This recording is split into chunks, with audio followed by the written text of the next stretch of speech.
세계 역사에서 우리는 위대한 영웅들이 참으로 많이 있습니다. 알렉산더 대왕부터 시작해서 오늘날의 스티브 잡스까지, 한국인들이 가장 좋아하는 이순신 장군까지, 이 세계에는 영웅들이 너무나도 많이 있습니다. 전쟁에서 큰 승리를 이끈 사람들도 오늘날에도 영웅으로 취급을 받습니다. 근데 여러분, 그거 아십니까? 세상의 모든 영웅들은 일찍 죽습니다. 늙은 영웅은 없다라는 이런 말이 있습니다. 모든 영웅들은 일찍 죽는다는 이야기죠. 오래 살면서 영웅이 될 수는 없나 봅니다. 여러분, 그것이 세상의 이치가 아닐까라는 생각이 들고, 저는 그것을 보면서 돈이든 명예이든 장수이든 하나만 누리라는 것으로 생각을 합니다. 그래서 어떻게 보면 세상은 참 공평한 것이다 라는 생각을 합니다. 또한 세상에는 천재가 있습니다. 그러나 여러분, 천재는 결핍을 지니고 있습니다. 대부분의 천재들은 결핍을 지니고 있지요. 천재는 사회성이 부족하거나 혹은 성격이 아주 독특하거나 아주 어울리기 어려운 그런 성격이어서 무엇인가 천재들은 무엇인가 독특하게 다른 면이 있습니다. 그래서 천재의 삶에는 행복이 없다라고 생각을 합니다. 대신에 천재들은 유명해지는 거지요. 천재이면서 행복하기를 바라는 것은 아마도 투머치인가 봅니다. 유명해지든지 아니면 행복한 삶을 살든지 하나만 누리라는 것이지요. 그래서 저는 천재가 좋은가, 행복한 삶이 좋은가 가만히 생각해 보니까 여러분들도 마찬가지겠지만 행복한 삶이 더 좋은 것 같습니다. 여러분, 영웅도 좋지만 하나님의 은혜로 하나님의 뜻을 이루어 가시면서 장수하시고, 그리고 천재처럼 살 수도 있지만 그러나 더 행복한 삶을 갈망하면서 여러분들의 인생의 걸음이 행복으로 가득 차는 그 걸음이 되기를 간절히 소원합니다. 저는 신앙에는 영웅도 없고 천재도 없다라고 생각을 합니다. 그러나 하나님 앞에 인정받는 사람은 있습니다. 베드로를 생각해 볼 때, 베드로는 갈릴리 바다에서 물고기를 잡는 어부에 불과했지만 그는 예수님을 만난 이후에 사람을 낚는 사람으로 살아갔습니다. 마태는 사람들에게 손가락질을 받던 세리였고, 바울은 예수님을 믿는 사람들을 잡아다가 옥에 가두는 핍박하는 사람이었습니다. 완전 골수분자 유대인이었습니다. 그러나 이들 모두는 예수님을 만난 후 수없는 유혹과 고통과 좌절을 겪음에도 불구하고 끊임없이 주님을 위해서 노력한 사람들입니다. 저는 이 노력이 있었기 때문에 주님 바라보는 그 헌신과 섬김, 끊임없이 그것을 노력하려고 하는 그 마음이 있었기 때문에 천재는 아니지만 천재적인 소질을 가지고 천재적인 그 삶을 살아가는 것이 아닌가라는 그런 생각을 해보게 되었습니다. 마찬가지로 우리는 천재도 또한 영웅도 아닙니다. 혹시 여러분 자신이 천재라고 생각하는 분이 있으면 상당히 죄송합니다만 천재도 아니고 영웅도 아니라고 생각을 하죠. 이 말에 동의하신다라면 경건한 삶을 이어가기 위해서 우리는 많은 노력이 필요하다는 것입니다. 신앙의 삶, 물론 하나님께서 주시는 성령의 은혜와 감동으로 우리가 신앙생활을 하지만 거기에 따르는 순종과 섬김과 하나님 말씀을 따르려고 하는 끊임없는 노력과 헌신이 뒤따라야 한다라는 것이죠. 그래서 그 노력의 핵심은 신앙의 본질이 흐려지는 세대에 우리는 항상 신앙의 본질을 바라볼 수 있는 그런 눈을 지녀야 하는 것입니다. 오늘 우리는 모든 것이 풍족한 시대에 살고 있지요. 신앙에 있어서도 풍족합니다. 우리가 참고할 수 있는 것, 신앙의 유익함을 얻을 수 있는 것, 여러분 얼마나 많이 있습니까? 각종 집회, 세미나가 있습니다. 설교가 넘치는 시대입니다. 그러나 지난주에 우리가 가나안 시대를 목전에 두고 있는 이스라엘 백성들에게 모세가 한 말을 기억해야 합니다. 모세는 오직 여호와 하나님을 믿어야 하는 그 본질을 설교했습니다. 광야이든 가나안이든 그들이 지켜야 하는 믿음은 오직 여호와 하나님을 바라보는 그 믿음이어야 한다라는 것이지요. 이 믿음을 지니고 있어야 가나안 땅이 복된 땅이 되는 것입니다. 광야보다 풍족한 가나안은 더 많은 유혹이 있을 것입니다. 우리들도 신앙에 유익함을 주는 것이 넘치는 시대를 살고 있지만 그 풍요 속에서 유혹도 섞여 있음을 늘 깨어 있어 분별할 수 있어야 합니다. 그래서 성도는 신앙의 본질을 파고들어서 진리와 거짓을 구별할 수 있는, 분별할 수 있는 그 영적인 능력을 지녀야 하는 것입니다. 오늘 함께 봉독한 이 말씀, 사도 베드로를 통해서 주신 말씀입니다. 베드로 전후서는 신앙의 본질을 위협받는 초대교회 성도들에게 사도 베드로가 목회 서신을 보내면서 그들이 어떻게 신앙의 본질을 바라보아야 할 것인지에 대해서 권면한 말씀입니다. 베드로 전서에 같은 말씀은 외부에서 찾아오는 신앙의 위협입니다. 그 시대는 그리스도인으로 살아간다는 그 이유 하나만으로 핍박을 받던 시대였습니다. 모든 것을 다 뺏기는 시대, 가족도 이웃도 친지들도 그리스도인이라는 그 이름 하나만으로 고난과 박해를 받을 수밖에 없는 상황 속에서 사도 베드로는 베드로 전서를 통하여서 하나님께서 이 시대에 불러주신 목적과 의미를 알게 하시고 출애굽기 이후에 하나님께서 이스라엘 백성들을 자기의 백성으로 삼아 주셔서 하나님 나라 운동을 일으키신 것과 같이 그 시대에 불러주신 소명을 주신 은혜를 기억하여서 하나님 나라를 이루어 가기를 권면하는 말씀이 베드로 전서입니다. 베드로 후서는 전서와 약간 차이가 있습니다. 베드로 후서의 말씀은 내부에서 발생한 문제라고 볼 수 있겠습니다. 내부에서 발생한 문제는 어떤 것인가요? 거짓 선지자들이, 거짓을 주동하는 사람들이 교회 내부로 들어와서 예수님의 부활을 부정하고 예수님의 재림을 부정하고 예수님의 가르침을 부정하고 예수님과 메시아인 것을 부정하는 사람들이 교회 내부에서 발생해서 내부에서 갈등과 혼란이 겪고 있는 상태, 그런 사람들에게, 그런 유혹을 받아서 흔들리는 신앙을 지니는 성도들에게 신앙의 권면을 주는 말씀이 베드로 후서의 말씀입니다.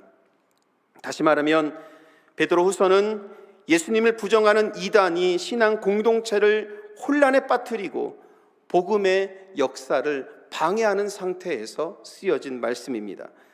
그래서 베드로는 1절에서 예수님의 능력과 강림은 만들어진 이야기가 아니라고 분명하게 말씀하고 있습니다.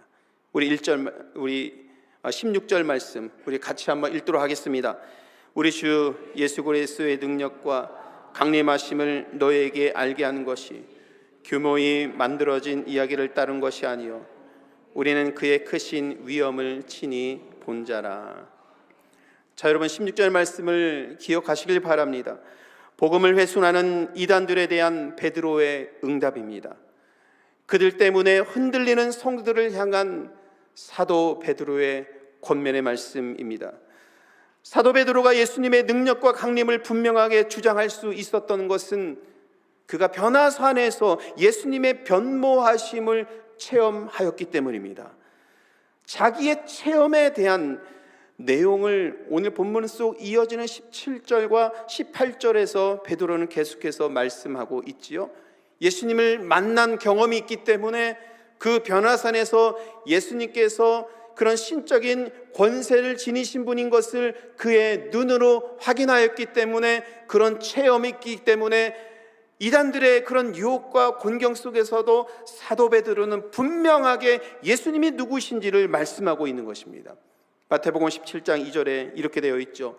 그들 앞에서 변형되사 그 얼굴이 해같이 빛나며 옷이 빛과 같이 희어졌더라. 여러분, 오늘은 주연절 7번째 주일로 지냅니다. 그리고 다음 주부터는, 이번 주 수요일부터는 저희가 사순절에 접어들게 됩니다. 아시는 바와 같이 주현절은 예수님이 그리스도이심을 선언하고 알게 하는 신앙의 절기입니다.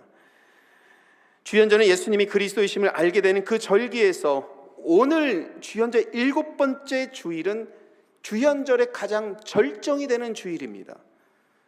그래서 교회력 성서 1과에서는 주연절 7번째 주일을 이렇게 부르지요. 주님의 산상 변모 주일이다 라고 이렇게 부릅니다. 변모라는 말이 조금 어려울 수도 있겠습니다만, 우리 예수님이 하나님의 아들이시고 예수님은 신성을 지니신 분임을 고백하는 주일이 주연절 7번째 주일, 그리고 산상 변모 주일입니다. 주연절의 절정입니다. 이성적으로는 이해가 되진 않지만 예수님은 인성과 신성을 동시에 지니신 분임을 우리는 믿을 수 있어야 합니다. 여러분, 이 믿음을 가지고 주님께서 변모하셨다라는 이 말씀을 다시 읽으면 역설적으로 산상 변모의 이 사건은 매우 합리적인 신비한 사건으로 읽혀집니다. 신성을 지니신 분이기 때문에 해같이 빛나는 그 모습을 지닐 수 있었다는 것, 여러분 당연하지 않겠습니까? 하나님의 아들이심을 우리가 믿고 이 말씀을 다시 읽는다라면 하나님의 아들이시고 이 땅의 모든 주의 백성들을 구원할 메시아로 이 땅에 오신 예수님이 그 산에서 베드로 앞에서 그의 제자들 앞에서 신성한 모습을 지니셨다라는 것, 여러분 우리가 예수님을 메시아로 믿는다라면 그 신비한 사건이 매우 합리적인 신비한 사건으로 읽혀지지 않습니까? 그러므로 여러분, 성경은 믿음으로 읽어야 하는 것입니다. 저는 하나님께서 베드로를 사랑하셔서 이런 체험을 주셨다라고 저는 믿습니다.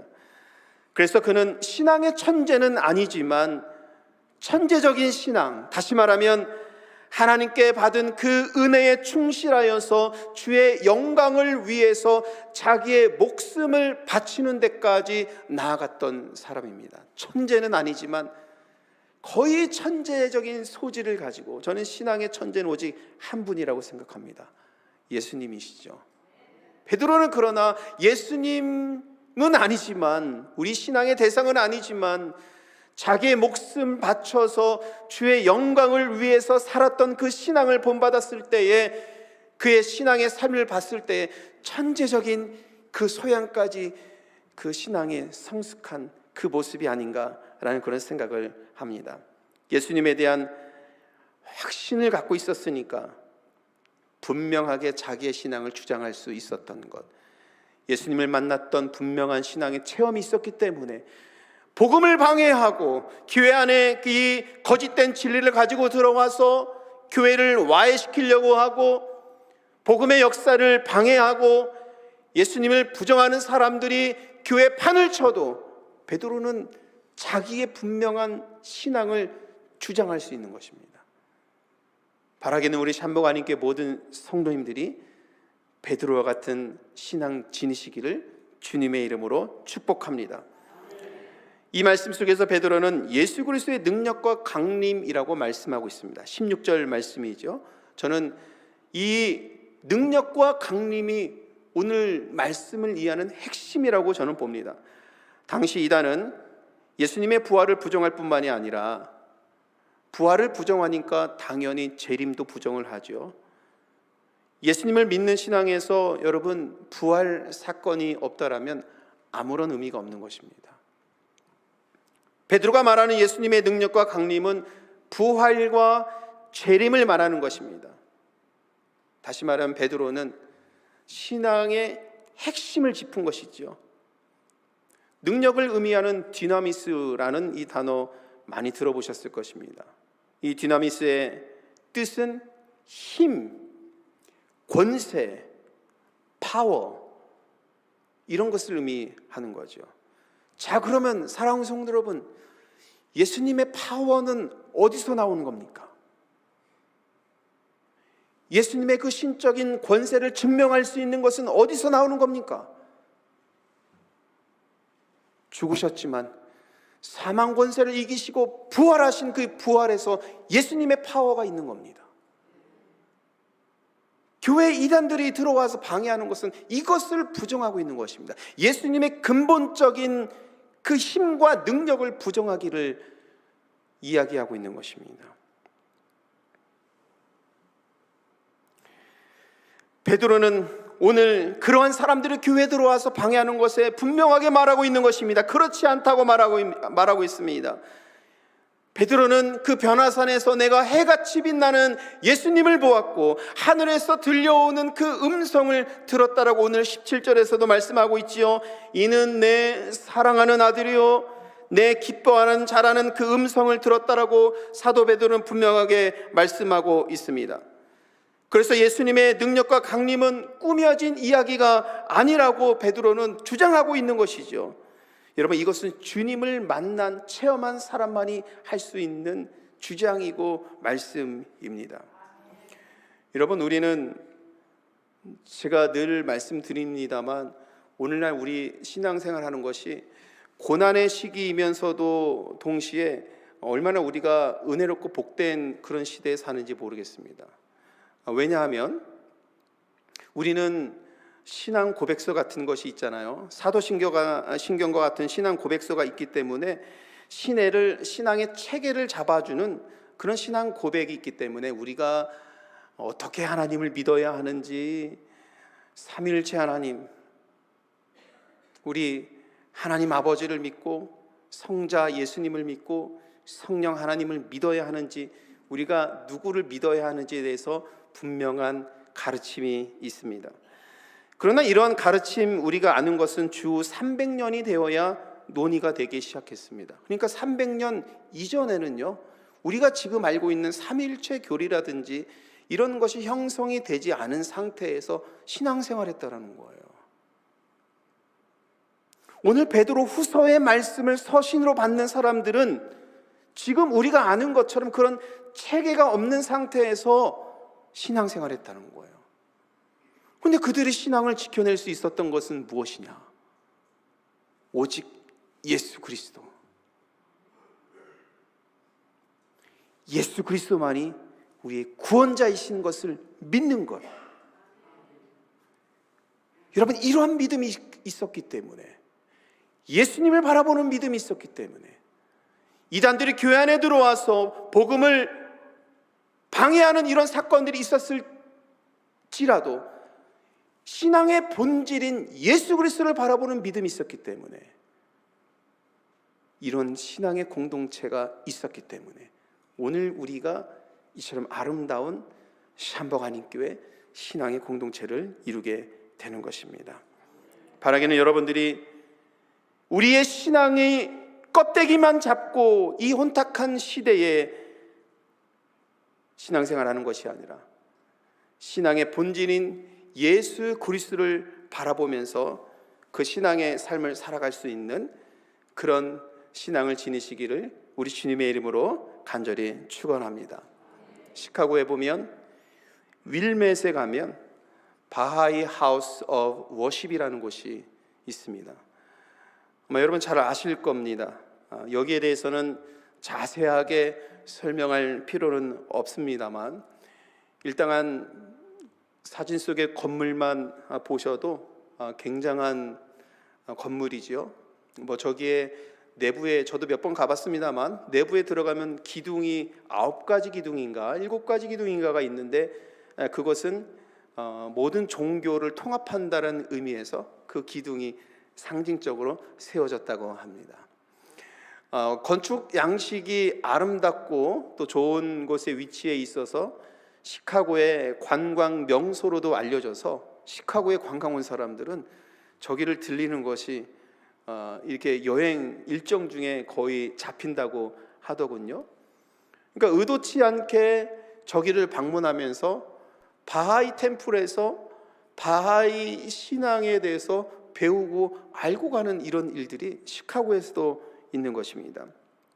이들이 주장하는 것은 통합과 융합입니다. 그래서 현대를 살아가는 사람들에게는 설득력이 있어 보입니다. 모든 종교와 민족과 나라의 통합을 이야기합니다. 그것을 이야기하면서 환경 문제, 교육 문제, 건강 문제, 빈곤 퇴치 문제, 인권과 평화와 정의의 문제에 대해서 관심을 갖고 그런 일에 대해서 앞장을 서고 있습니다. 이러다 보니까 많은 지식인들이, 젊은 사람들이 바하이 템플에서 바하이 신앙에 빠져들게 되고 여기에서 하는 일들에 대해서 관심을 갖기 시작하는 것입니다. 여러분, 이단의 문제는 과거의 문제가 아닙니다. 오늘 우리의 문제입니다.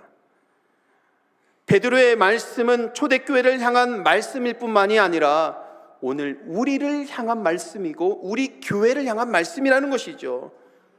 우리 영혼을 갉아먹는 사탄의 유혹이 늘 우리 주변에 있음을 알고 경각심을 가져야 한다는 것입니다. 여러분, 혹시 챗 GPT라는 인공지능 로봇을 들어보셨습니까? 혹시 들어보신 분 계십니까? 요즘에 이 로봇가 굉장히 유행이라고 해야 될까요? 이 로봇을 통해서 하는 일들에 대해서 굉장히 재미있는 일들이 많이 있는데요. 이 인공지능 로봇은 우리가 갖고 있는 지식이나 우리의 머리와 마음속에 담을 수 있는 것은 한계가 있잖아요. 근데 인공지능 로봇에는 수백 년간 쌓아왔던 지식을 다 넣을 수 있는 거죠. 그래서 최근에 한 목사님이 인공지능 로봇에게 이렇게 질문했습니다. 산상수훈에 대해서 설교를 준비해 주는데 원문을 사용하여서 설교를 준비해 주세요. 이렇게 로봇에게 질문을 주면서 넣어본 거예요. 그랬더니 여러분, 3분짜리 너무 멋있는 설교가 완성이 된 거예요. 유튜브에 있습니다. 제가 찾아봐서 들어보는데 목소리도 옛날에처럼 로봇 목소리가 아니에요. 완전히 인간이 말한 것처럼, 완전히 인간이 한 것처럼 설교 한 편이 만들어졌습니다. 그래서 제가 경각심을 가졌습니다. 이러다가 목사라는 직업도 없어지는 건가? 그런 경각심을 가졌습니다. 근데 여러분, 우리 시대는 경각심을 가져야 돼요. 이제 우리가 유튜브를 열면 사람의 설교인지 로봇의 설교인지 구분하지 못하는 시대를 우리가 이제는 살고 있는 겁니다.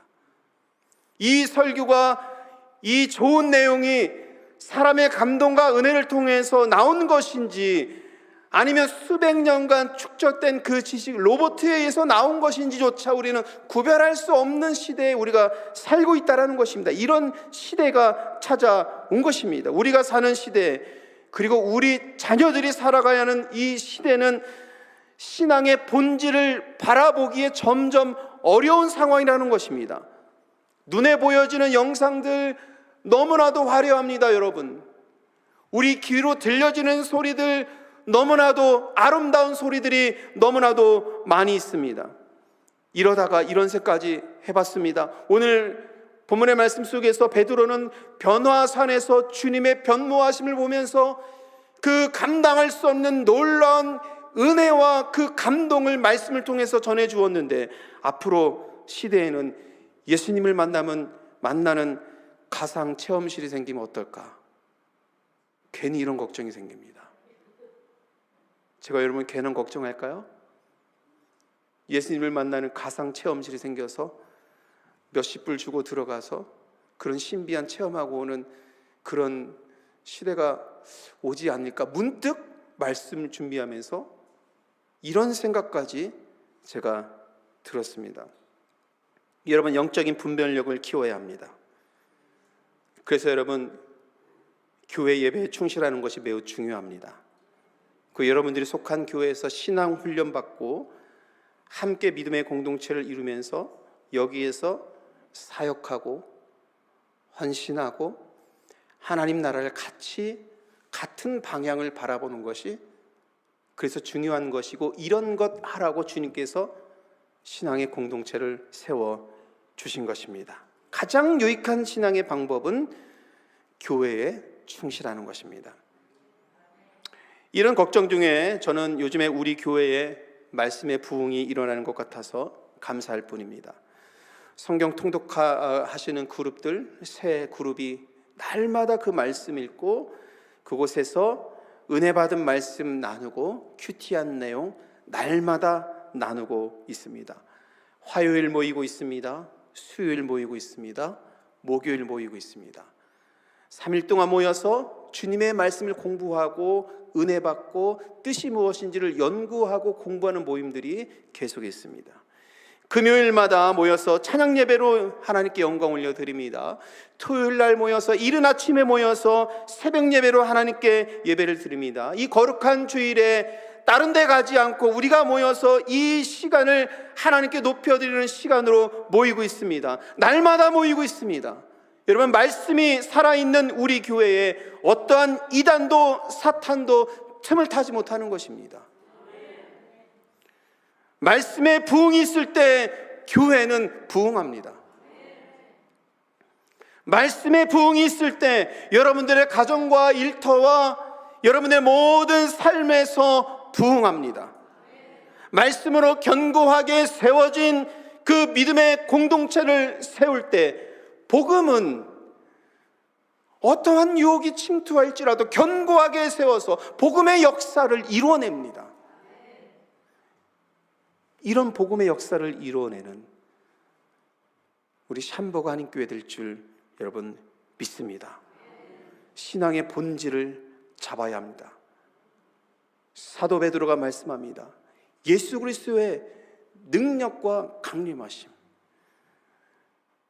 부활로서 이루신 그 능력, 부활하셨기 때문에 약속하신 그 재림을 약속하신 그 예수님의 재림, 이것을 믿는 분명한 신앙의 고백을 지니고 있을 때에 우리를 흔들게 하는 많은 것들을 떨쳐낼 수 있는 결단을 가지고 신앙의 본질을 잡아야 합니다.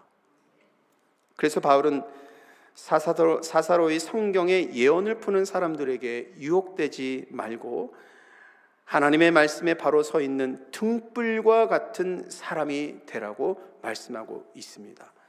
19절 말씀에 보면 또 우리에게 더 확실한 예언이 있어 어두운 데를 비추는 등불과 같으니라고 말씀하고 있습니다. 여러분, 여기서 말하는 더 확실한 예언은 무엇일까요? 구약에서 예언된 말씀들이 예수 그리스도를 통해서 성취된 것을 볼 때에 우리는 이 확실한 예언은 예수 그리스도임을 알게 됩니다. 그분이야말로 이 어두운 세대를 비추는 등불과 같은 존재입니다. 16절 말씀, 너무나도 아름다운 이 말씀, 날이 새어 샛별이 너희 마음에 떠오르기까지. 너무 아름다운 말씀이죠. 그런데 이 말씀을 유진 피터슨 목사님은 우리 마음에 확 닿도록 번역을 하셨습니다. 우리 그 말씀 같이 읽어보겠습니다. 여러분들의 어두운 시절, 곧 여러분들의 마음속에 새벽이 와서 새벽별이 떠오르기를 기다리던 시절에 여러분들이 만날 한 줄기 빛입니다. 사랑하는 성도 여러분, 어두운 시대를 살아도 우리의 그 영혼을 비출 분은 오직 한 분, 예수 그리스도입니다. 마음에 상처를 지녔어도, 삶의 애환이 쌓여 있어도, 고난의 삶을 살아간다 하더라도, 비록 하나님의 역사하심에 대해서 의심하는 마음이 생길지라도 여러분들의 그 마음에 떠오르는 별은 오직 예수님입니다. 우리 모두 이런 믿음으로 살아가길 바랍니다. 20절의 말씀에 보면 성경에 예언된 그 말씀을 사사로이 풀어 헤치는 그런 일에 대해서 경각심을 가지라고 말씀하고 있습니다. 늘 하나님의 말씀을 엄중한 그 말씀으로 받아들여서 하나님의 말씀대로 살아갈 수 있는 신앙을 지녀야 합니다. 바라기는 예수 그리스도의 능력과 강림을 믿는 그 믿음으로 세워지는 저와 여러분 샴버가 하는 교회 되기를 우리 주님의 이름으로 축원합니다. 기도하십니다.